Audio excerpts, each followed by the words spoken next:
What's up guys, this is Astranox. It's time for the showcase of Rimuru from the Ten-Sura collaboration. He is actually performing much better than I originally thought, so that is very good news. I have him at plus 15 skill ups with triple S memory imprint, more attack, more damage, and he's on counter immunity on his own artifact with 90% chance to trigger. Very good so far.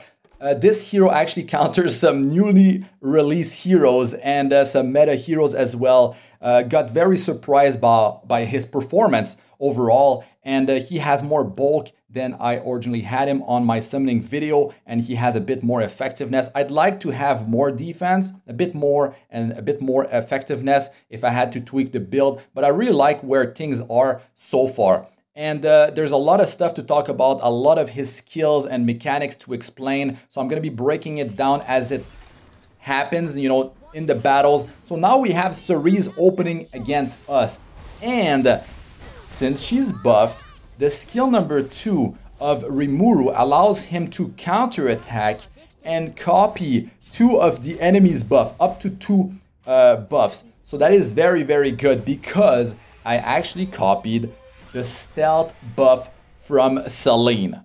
That is ridiculous. Like, you can copy all sorts of buffs. I'm talking like invulnerability. You can copy immortality. It's invincibility. The other one, attack buff, defense buff, you know, anti-crit buff. There's all sorts of really powerful buffs that you can copy, and it will be boosting your survivability, your offensive power, surprise element. Like, it's very, very cool. And what I'm liking with this hero's kit is that, well, he has a lot of stuff going on. Like, his kit is definitely loaded with different things, right? And he actually has random buff that he can get from the skill 1, which can trigger when he triggers a counter attack or he gets called into a dual attack outside of him using the skill 1 when it's his actual turn. And the skill 3, the fixed damage, is on top of the damage he actually deals. 5,400 damage, and the fixed damage happens if you land the attack. Look at that, 8,000 damage. I was able to finish off this rem, and you can do the same against all sorts of heroes. So even if you don't land a critical hit because they have anti-crit chance buff, or maybe you don't have 100% crit chance, or you're fighting a fire hero, that's a different story though. That's the thing.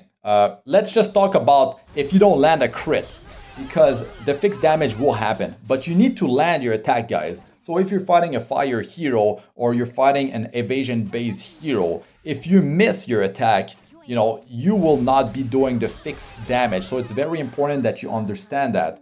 So if you want to, land your attacks more often, you should wear an artifact like the Unity artifact from the Guild Wars shop. 20% hit chance allows you to miss 30% of the time instead of 50% of the time versus fire.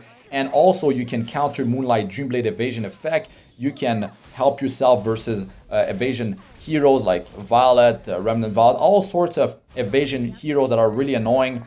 So it's actually going to be a very powerful artifact for himself. Outside of his own artifact, which is actually working out just fine. It's helping you get more buffs, so you can have more offensive power, more survivability, and more buffs means that you will be dealing more fixed damage because it's based on how many buffs are across your whole team. It looks to be something like 500 extra damage on the fixed damage part, because it varies between 5,000 all the way up to 10,000, and it doesn't seem to be like 1,000 fixed damage extra per buff that your team has. It looks to be more like 500. If you know the exact amount, let us know in the comment section if you saw the multipliers.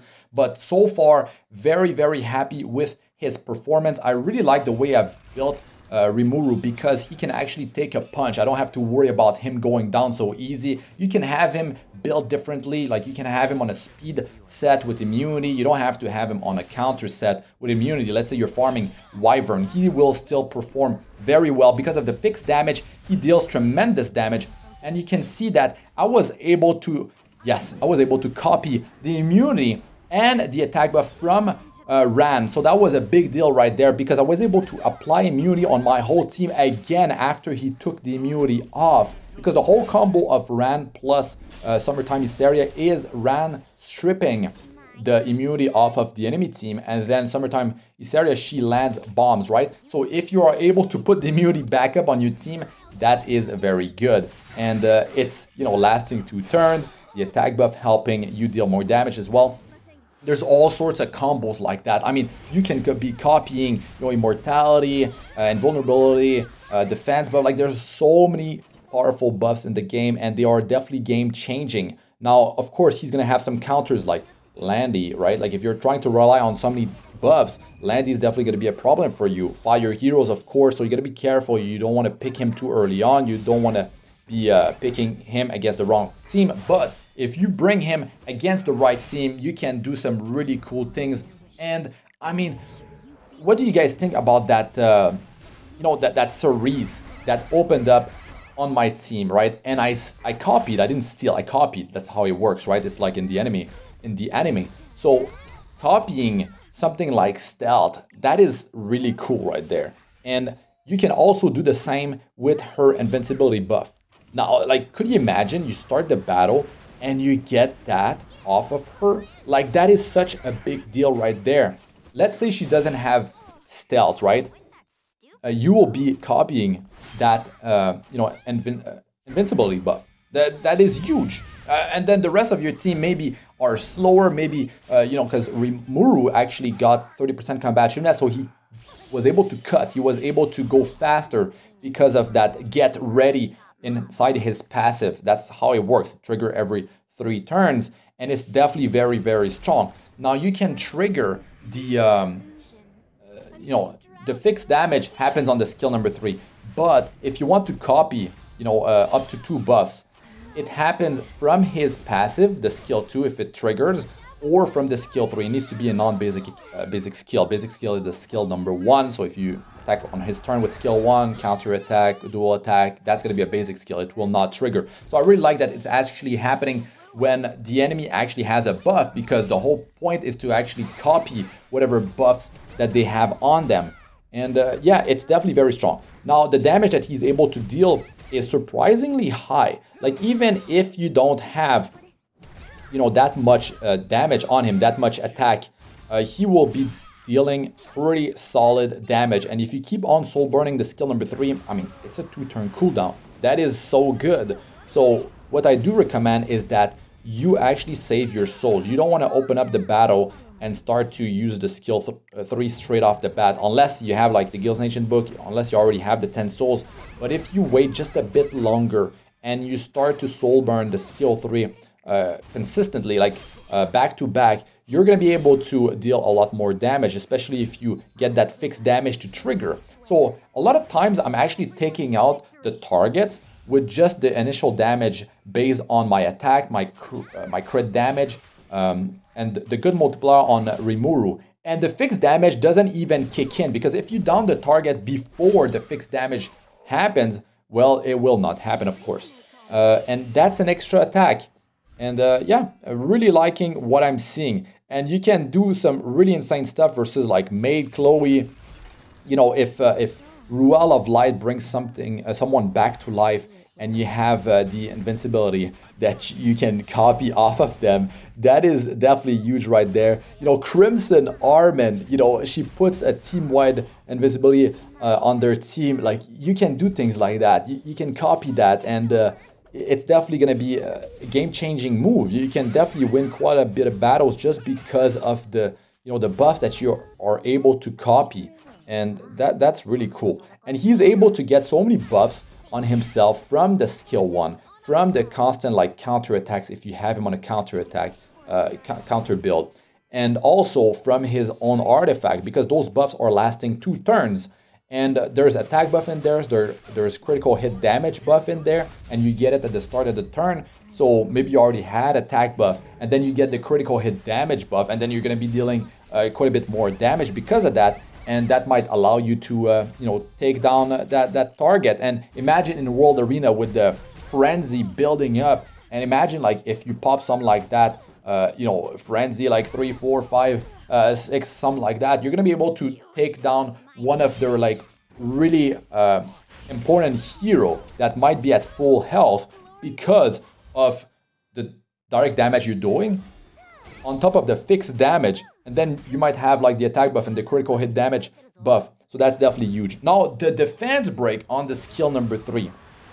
very powerful. Unfortunately, I was not able to get it to happen that often. We have it here happening. I took down, you know, Rem. Look at that. Beautiful. The fixed damage. Love it. And then we got defense break on, you know, Light Angelica. Now, the thing is, you need more effectiveness to land that thing more reliably. And that's definitely something I want to work toward. And if you have Frenzy building up in World Arena, you're going to have some free effectiveness. So it's going to be, well, more effective, of course. And it's definitely going to speed things up when you're trying to clean the enemy team. Or, you know, that's definitely a game-winning move right there if it happens. And also, since the defense break happens after the damage, it means that you can land it on evasion-based heroes, on fire heroes. It doesn't matter because that defense break doesn't deal damage. So that is really good news right there as well. So, I mean, his kit is just loaded with so many different things. It is ridiculous. And we just had Ran getting released. You know, he uses the skill 2. He's got attack buff immunity. And then he attacks the whole team with the skill 3. And then Rimuru, he goes in there, right? And he just copies the attack buff and the immunity. That is so cool. And I feel like you can even have him in a team that tries to counter Cleave, because you can have a Pavel open on your team, and Rimuru is going to be able to, you know, trigger his free counter attack from his passive that can trigger once every 3 turns. And then you go in there and you copy. You copy the attack buff on Pavel. Maybe he has the skill. Well, actually, that doesn't work. That's the thing. But yeah, copying is a big deal. Now, you will not be able to copy Skill Nullifier because you broke it with the damage. You took it out. You will not be able to copy Barrier because you probably broke the Barrier because of your damage. But that's okay because there's so many other buffs that are so much more powerful. So that's the stat of my heroes. Let us know what you guys think about Rimuru in the comment section. I'll be showcasing him in other content as well. I still have a lot of showcases to do. But yeah, definitely a lot of fun. Very powerful kit. But let us know in the comment section. Let's have a discussion. How do you use this hero? A lot of fun to be had. Anyways, that's going to be it for this one. I'm Astranox. Good luck with all ya do. Peace out for now.